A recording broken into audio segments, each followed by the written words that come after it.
So,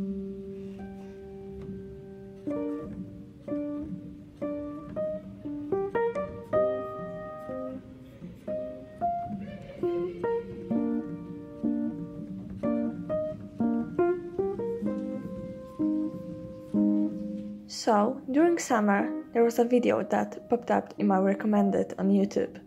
It was a pine needle basket weaving video, and I wanted to make it ever since.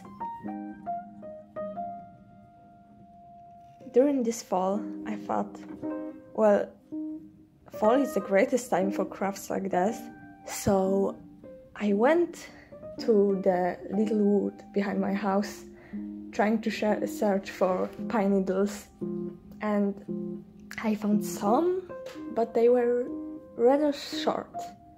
So I went to another trip, to a different wood. But same luck, the needles were a bit longer, but still rather on the short side. But I haven't given up yet. I went for a third trip, and this time I was looking specifically for larch, because it loses its needles for the winter and they're rather long. And thankfully I found it.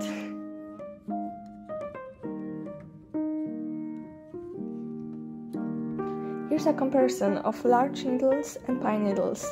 The shorter one is pine. Before I started to work on the basket, I sorted out the needles and put them in a hot bath to soften them and make them more elastic. This way they won't break when I will be weaving with them. I left the needles to cool for the night. While weaving, I kept my needles in a wet towel so they don't dry out.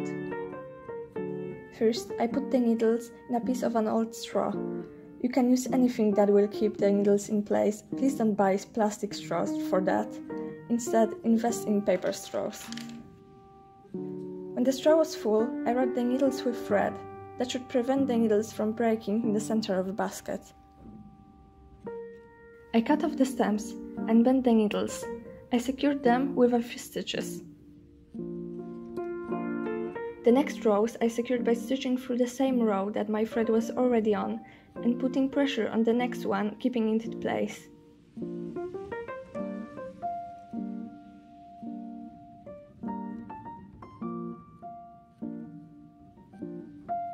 The further you go on, the more noticeable will be the slight spiraling of the stitches. I'm making a rather small basket, so the original line of stitching worked out fine for me, but if you want to make a bigger one, I would recommend to add new stitches between already existing ones and continuing as normal.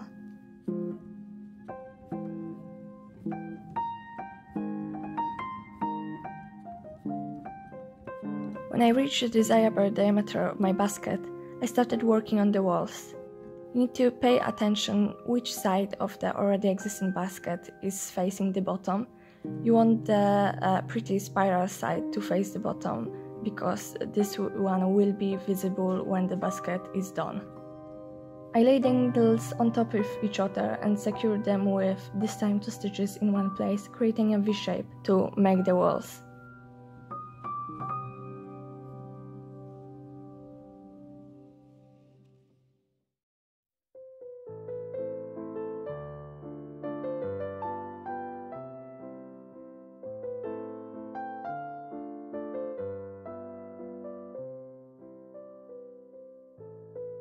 In the next rows, I placed my stitches in the middle of the already existing V's, but you can also do different patterns.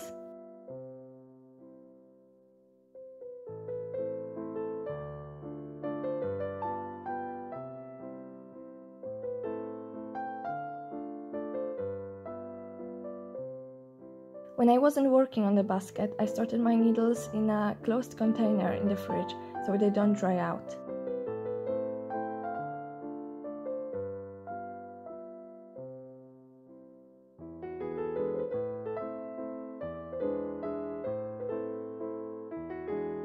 How you end the walls depends on what kind of lid you want for your basket. My walls are plain and the lid will overlap them, but you can also create a little shelf right before the ending of the wall and have a smaller lid that will rest on it.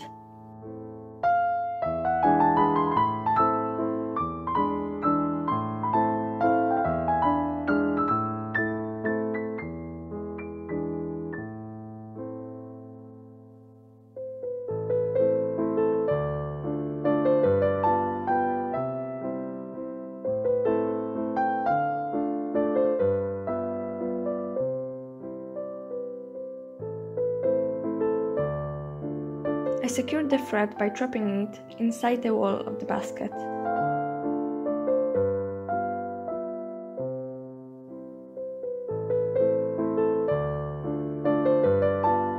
The lid was made the same way as the basket, but the diameter is bigger, so the lid fits over the basket.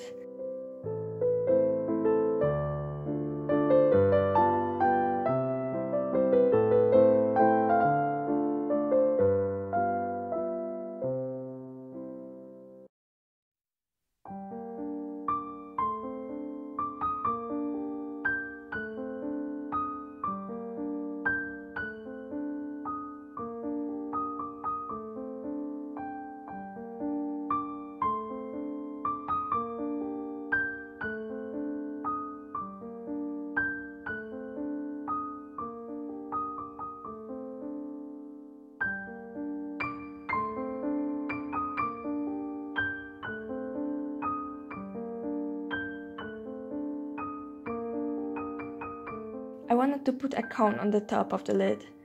I tried to sew through it, but turns out it's too hard to sew through even when it's soaked.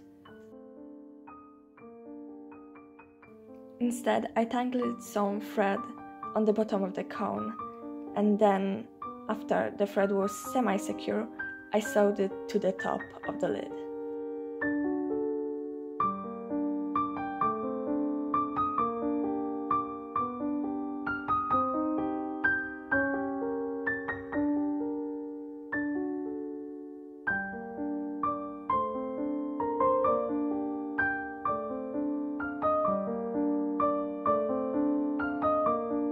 And now, the basket was finally finished.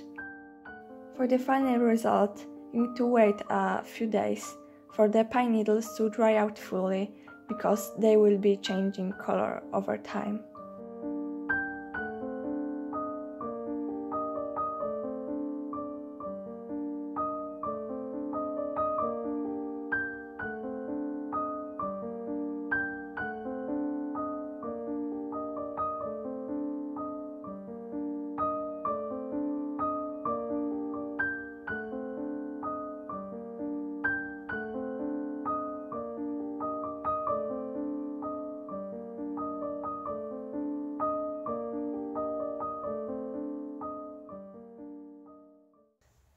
What amazes me is that I'm still technically in the city.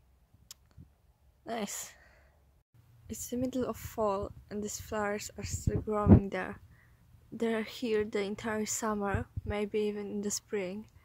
So that's interesting. I never noticed this before.